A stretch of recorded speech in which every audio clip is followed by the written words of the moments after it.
Hello friends, welcome once again to my channel Smita Classes. As you know, we were studying the science book of standard 7. The name of the book was Future Kids Science, and we were doing the third chapter. First chapter we have already done, nutrition in plants we had done, and now we are doing the third chapter, that is fiber to fabric. We have already done one part of this chapter, and today we will be doing the second part.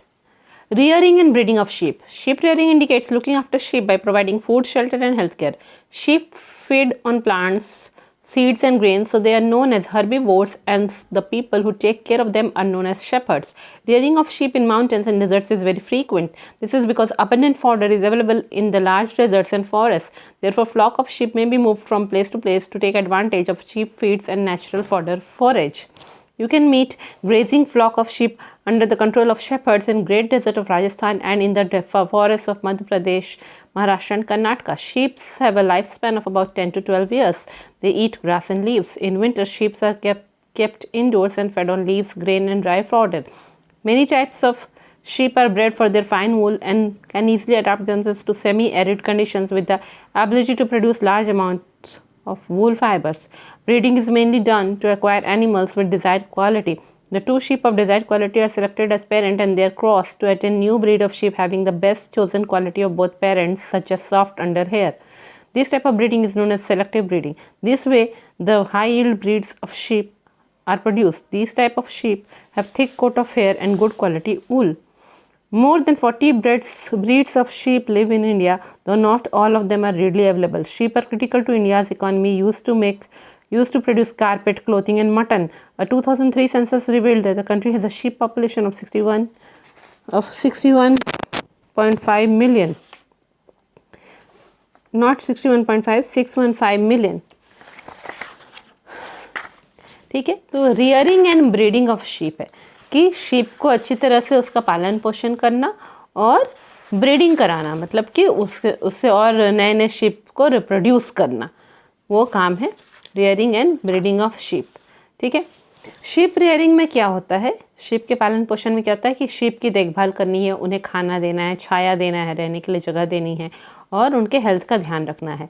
Sheep क्या खाते हैं, वो plants खाते हैं, seeds खाते हैं, बीज खाते हैं प्लांट्स के, और ग्रेन्स भी खाते हैं जैसे राइस, व्हीट, ये सब भी वो खाते हैं.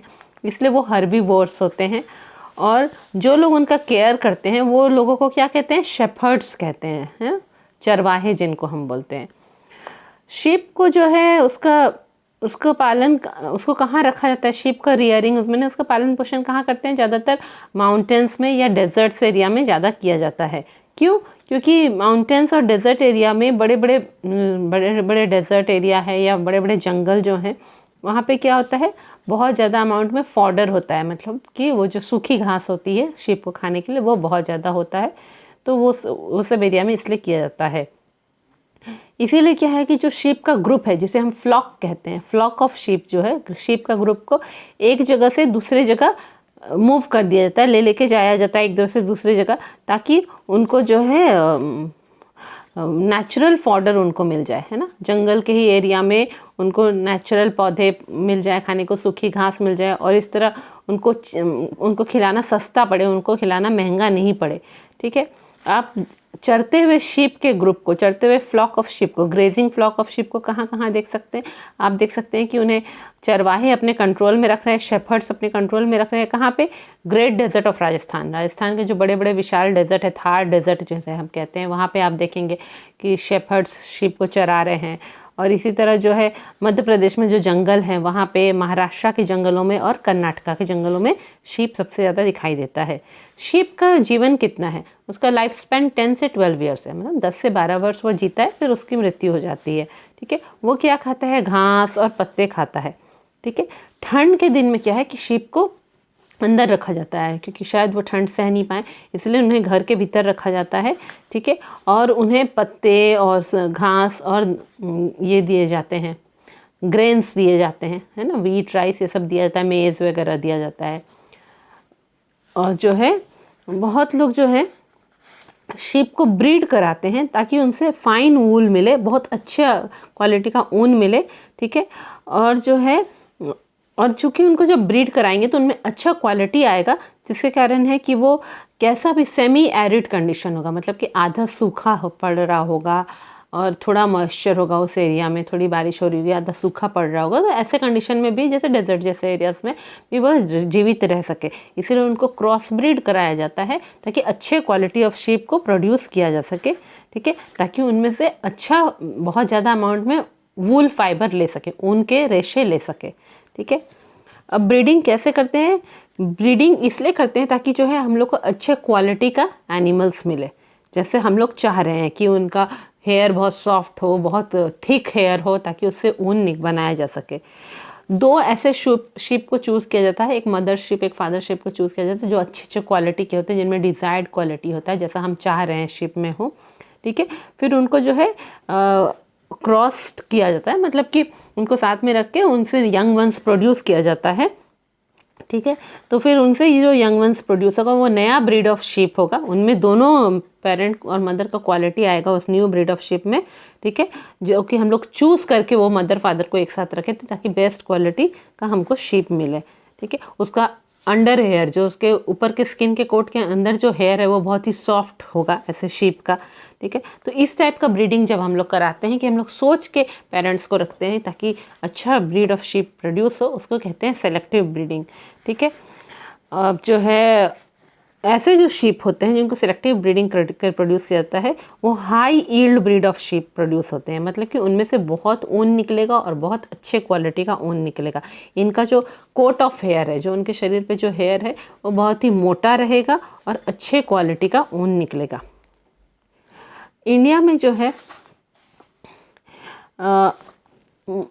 मोर देन अभी हमने पढ़ा 40 ब्रीड्स ऑफ शीप जो है इंडिया में, जो है 40 ब्रीड्स ऑफ शीप से ज़्यादा, 40 तरीके से ज़्यादा तरह के वैरायटी ऑफ शीप इंडिया में पूरी तरह से अवेलेबल है, ठीक है। शीप जो है इंडियन इकॉनमी के लिए बहुत ही फ़ायदेमंद है, क्योंकि शीप के हेयर से कारपेट भी बनता है, कपड़े भी बनते हैं, और शीप के मीट को लोग खाते हैं, ऐसा मटन भी।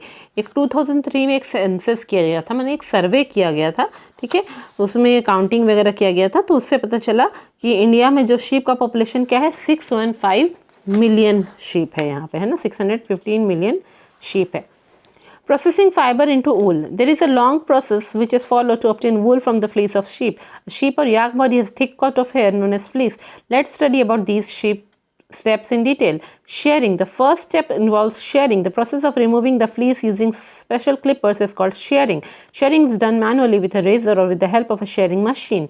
Generally, hair are removed during the hot weather, which enables sheep to survive without the protective coat of hair. Shearing does not hurt the sheep because the uppermost layer of the skin, which is removed along with fleece, is dead. Also, the hair of sheep grow again just as our hair does. Scouring. Scouring is the process of washing the sheared fleece of sheep which has dust, dirt, oil, grease, etc. These days, scouring is done with the help of machines. Sorting. Sorting is the process of segregating or separating different textures of fleece. The wool is sorted into different categories which depend upon its quality. The fleece having long fiber is sent to the factory for additional processing. Small fluffy fibers named as burrs are picked out from the hair, similar to the ones that often appear on our sweater. These fibers are again scoured, dried, and are ready to be drawn into fibers. Dyeing. The natural fleece of sheep have white, black, or brown color, but it can be dyed in different colors by the process known as dyeing. Combing. Here the fibers are straightened, combed, and rolled into yarn.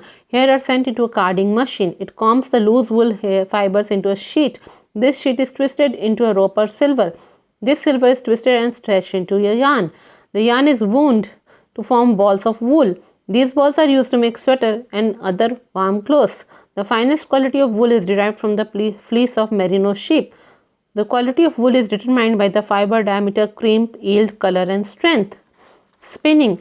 The wool fibers are straightened and then spun or twisted together into yarn. The yarn is either knitted or woven into pullovers and different woolen attires. The good quality wool is judged on the basis of its thickness, length, strength, shine of the fiber. The longer fibers are used to make knitted sweaters and the shorter ones are used for making woolen carpets or clothes.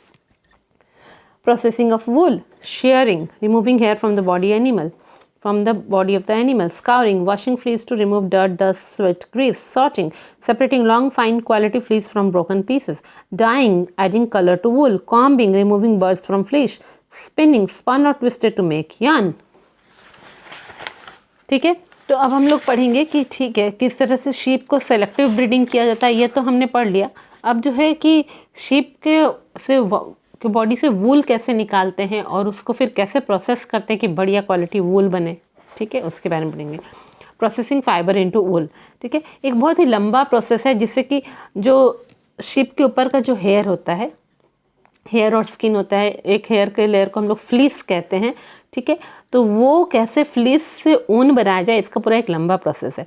एक sheep या याक जो होता है, याक बहुत बड़ा सा buffalo जैसा animal होता है जो कि स्नोफॉल वाले एरियाज़ में पाया जाता है। उसके बॉडी पे भी बहुत थिक हेयर रहता है, जैसे कि आप जाएंगे हिमाचल प्रदेश तो वहाँ पे आपको दिखाई देगा, ठीक है। तो शीप या याक बॉडी के ऊपर बहुत ही मोटा कोट रहता है बालों का, ठीक है, बहुत ही मोटे से बालों का पूरा एक लेयर रहता है हेयर का, जिसे कि हम लोग फ्लीस कहते हैं। थिक कोट ऑफ हेयर जो रहेगा उसे ही फ्लीस कहते हैं।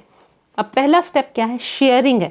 शेयरिंग पहला स्टेप है। इसमें क्या होता है कि वो जो मोटा कोट है हेयर का शीप के बॉडी में, उसे निकाला जाता है उसके बॉडी से। उसे कैसे करेंगे, एक स्पेशल क्लिपर्स होता है, एक तरह से आप कह सकते हैं कि स्पेशल तरह का ब्लेड या कैंची होगा जिसकी उससे हम लोग शेयरिंग करते हैं, ठीक है। नॉर्मली देखिए ब्लेड तो मतलब कैसा होगा, रेज़र के जैसा, जैसे रेज़र से हम लोग शेव करते हैं जेंट्स लोग, ठीक है, तो वही टाइप का एक रेज़र होगा जिससे कि उस तरह से, रेज़र मैंने उस तरह होता है हिंदी में ना, तो रेज़र से जो है उसके बॉडी के वो हेयर के कोट को ऐसे शेव कर करके निकाला जाएगा। तो वो मैनुअली करते हैं, ज़्यादातर जगह पे मैनुअली करते हैं, खुद ही उसको रेज़र से शेव कर करके उसके बॉडी का हेयर को निकालते हैं, या फिर शेयरिंग मशीन में शीप को भेजते हैं तो वहाँ से भी निकल जाता है, ठीक है। और कब निकालते हैं ये उसके बॉडी से हेयर या फ्लीस, कब निकालते हैं, गर्मी के दिनों में निकालते हैं। क्यों, क्योंकि उस समय उसकी बॉडी में इतना मोटा हेयर रहेगा तो उसे बहुत गर्मी लगेगी, तो वो गर्मी में आराम से सर्वाइव कर सके, उसको ज़्यादा गर्मी नहीं लगे, ठीक है, तो इसीलिए उसका वो कोट ऑफ हेयर को गर्मी के दिनों में हटा देते हैं, क्योंकि ठंड के दिनों में हटाएंगे तो वो तो उसकी डेथ हो जाएगी, वो ठंड सह नहीं पाएगा, इसलिए गर्मी के दिनों में ही उसके बॉडी से वो थिक कोट ऑफ हेयर को हटाते हैं, ठीक है।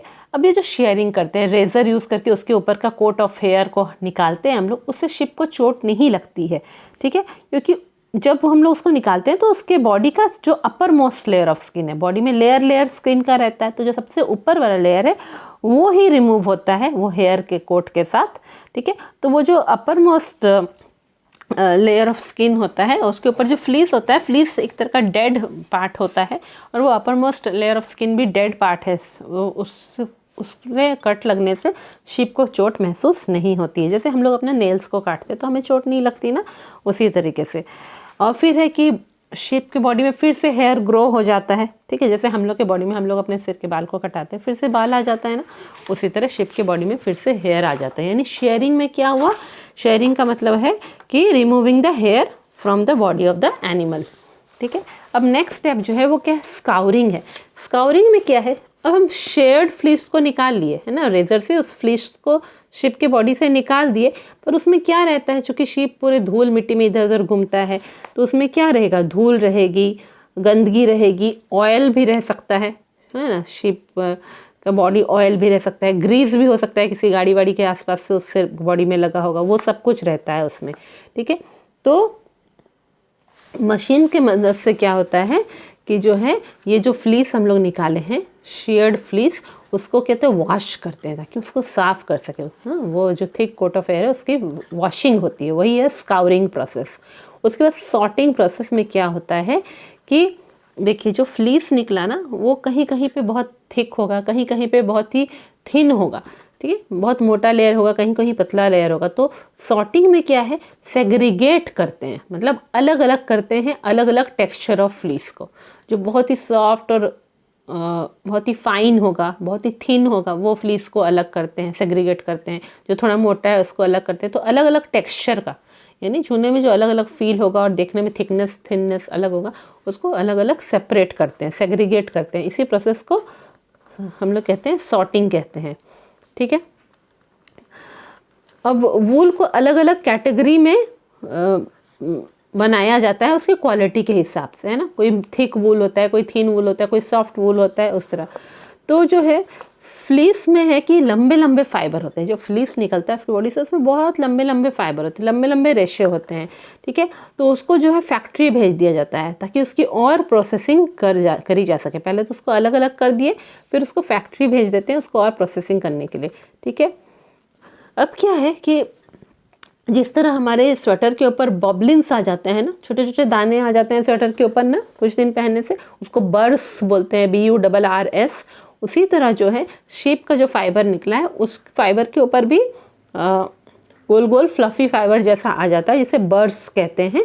तो वो उसके हेयर से निकालना पड़ता है ना। बॉबलिन्स, या बॉबलिन तो नहीं कहना चाहिए, बर्स ही कहना चाहिए। गोल गोल गोल गोल दाने दाने जैसे हेयर का उसके बॉडी के फ्लीस के ऊपर लगा रहता है, कोट ऑफ हेयर के ऊपर, उसको मशीन के द्वारा अलग कर लेते हैं। पहले क्या किया, अलग अलग क्वालिटी में सेपरेट कर लिए थे, ठीक है।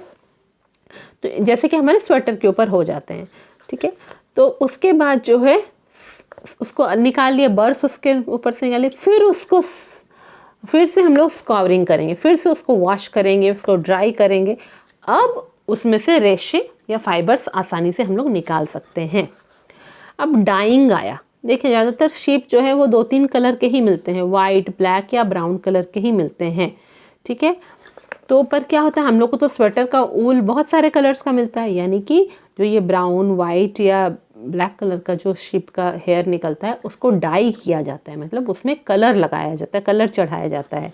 अलग अलग तरह के कलर लगाते हैं, उसका एक प्रोसेस है, उसमें कुछ केमिकल डालते हैं, गर्म पानी में डालते हैं, बहुत सारा प्रोसेस है। वो डाइंग प्रोसेस वो कहलाता है, डाई लगाना है ना, डाई कलर करना वूल को। तो उन फाइबर्स को कलर कर दिया जाता है। अब नेक्स्ट स्टेप आया कॉम्बिंग। कॉम्बिंग में क्या करता है कि वो फाइबर तो है ऐसे टेढ़े मेढ़े मुड़े तुड़े रहते हैं, तो उन्हें स्ट्रेटन किया जाता है, उन्हें पूरे सीधे सीधा किया जाता है, स्ट्रेट किया जाता है। फिर उनको कॉम्ब किया जाता है, उनको सुलझाने के लिए, क्योंकि वो पूरे उलझे हुए रहते हैं, उनको सुलझाने के लिए उन पर कंघी की जाती है, कॉम्ब किया जाता है। और फिर उसको रोल करके यान बनाया जाता है, मतलब उसे गोल गोल करके बड़े बड़े ऊल के बॉल्स बनाए जाते हैं, धागे जैसे, ठीक है।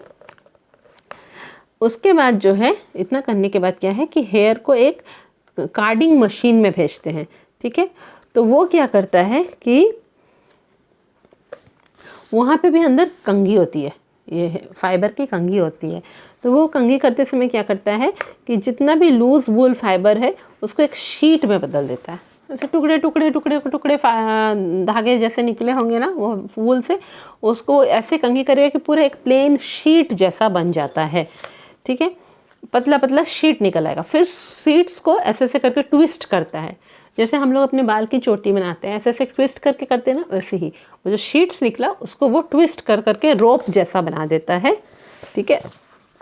रोप या फिर उसको क्या कहते हैं, स्लाइवर कहते हैं, ठीक है। उसको रोप जैसा बना देता है या स्लाइवर कहते हैं उसको, ठीक है। ऊन जैसा उसको बना देता है, ठीक है।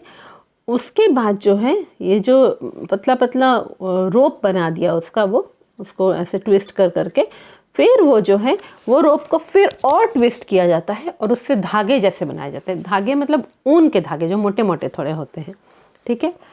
अब जो है अब वो जब धागे जैसे बना मतलब यान बन गया, अब वो ट्विस्ट कर करके वो यान बन गया। जैसे कि आप एक धागा लेंगे, उसको ऐसे से करेंगे तो बहुत सारा उसमें से छोटा छोटा टुकड़ा निकलता है ना, उसी तरह ये जो यान बना वूल का, उसको अगर हम अलग अलग करेंगे तो ट्विस्टेड रोप्स अलग अलग निकलेगा, ठीक है।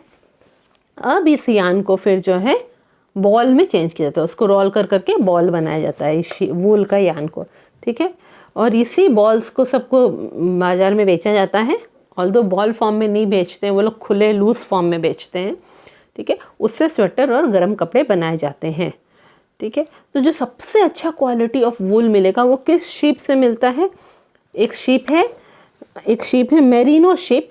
उसका जो बॉडी का जो हेयर कोट होता है, उसका जो फ्लीस होता है, उसी से सबसे अच्छा क्वालिटी ऑफ वूल मिलता है। अब कैसे जानेंगे कौन सा वूल कैसे क्वालिटी का है, तो वो डिटरमाइन करते हैं कि वो फाइबर का डायमीटर कितना है, मतलब वो फाइबर कितना थिक है, ठीक है। क्रिम्प कैसा है, वो कितना मुड़ा तुड़ा है। यील्ड कैसा है, मतलब उस शिप से कितना अमाउंट में हमको फाइबर मिला है। कलर कैसा है और उसका स्ट्रेंथ कैसा है, वो क्या खींचने से टूट जा रहा है क्या वो फाइबर। तो ये सब जो अच्छा क्वालिटीज़ उसमें रहेगा कि ज़्यादा मुड़ा नहीं होगा, स्ट्रेंथ होगा, और जो है कलर अच्छा होगा, वो थिक होगा थोड़ा या थिन होगा, उसके हिसाब से अलग अलग क्वालिटी में उसको किया जाता है। अब जो लास्ट स्टेप आया वो हुआ स्पिनिंग हुआ। वूल के हमको बॉल्स तो मिल गए हैं, अब वूल के फाइबर को क्या किया जाता है, बॉल्स के रूप में तो आया, फिर उसे स्ट्रेट किया जाता है। ठीक है, अभी भी वो बहुत पतले पतले फाइबर होते हैं, उनको पूरा सीधा सीधा किया जाता है और उसको चरखे में चलाया जाता है, स्पिनिंग मशीन में उसको चलाते हैं। ठीक है, बार बार उसको चलाते हैं ताकि यान बन जाए और मोटा मोटा वूल का रस्सी टाइप का बन जाए, हाँ, वूल के धागे बन जाए। फिर वो धागे जब बिक्री होते हैं तो उसी से हम लोग नीटिंग करके, बुनाई करके, या तो हाथों से या मशीन में बुनाई करके उसका पुलोवर बनाते हैं, लूज स्वेटर बनाते हैं और अलग अलग तरह के वूल के चीज़ भी बनाते हैं, स्कार्फ, मोजे, क्या क्या बनाते हैं। तो गुड क्वालिटी वूल जज किया जाता है, जाना जाता है कि उसका कैसा थिकनेस है, उसका लेंथ कितना है, उसकी स्ट्रेंथ कितना है, उसकी चमक कैसी है, उससे पता चलता है। ठीक है, जो लंबे लंबे फाइबर होते हैं उससे बुनाई करके, निटिंग करके स्वेटर बनाए जाते हैं, और जो छोटे छोटे फाइबर्स के टुकड़े निकलते हैं वूल के, उससे जो है वुलन कारपेट बनाया जाता है या कपड़े बनाए जाते हैं, वुलन कपड़े बनाए जाते हैं।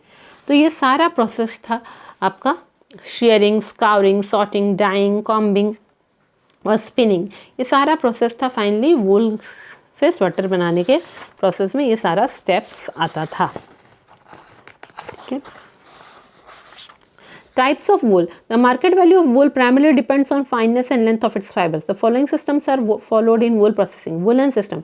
Woolen fibers are of mixed lengths are carded and spun to form woolen yarn. Worsted system. Woolen fibers are combed, thus separating the long and short fibers. The long fibers are then formed into smooth, compact strands which are spun to form woolen yarn. Occupational hazards in wool industry. Many people earn their livelihood by working in the wool industry. People who work as sorters get infected by bacterium anthrax, which causes a fatal blood disease called sorter's disease. This is very common in wool industry. Noise, inadequate lighting, high temperatures and humidity levels required for wool processing may have an adverse effect on the health of workers. अब जो है types of wool है, अलग अलग quality के वूल है।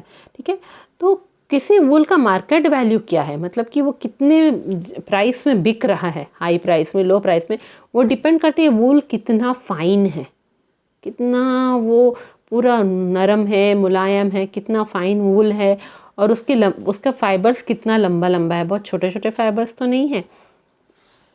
ठीक है, तो दो तरीका सिस्टम होता है कि वूल को प्रोसेस करने में। एक है वूलन सिस्टम।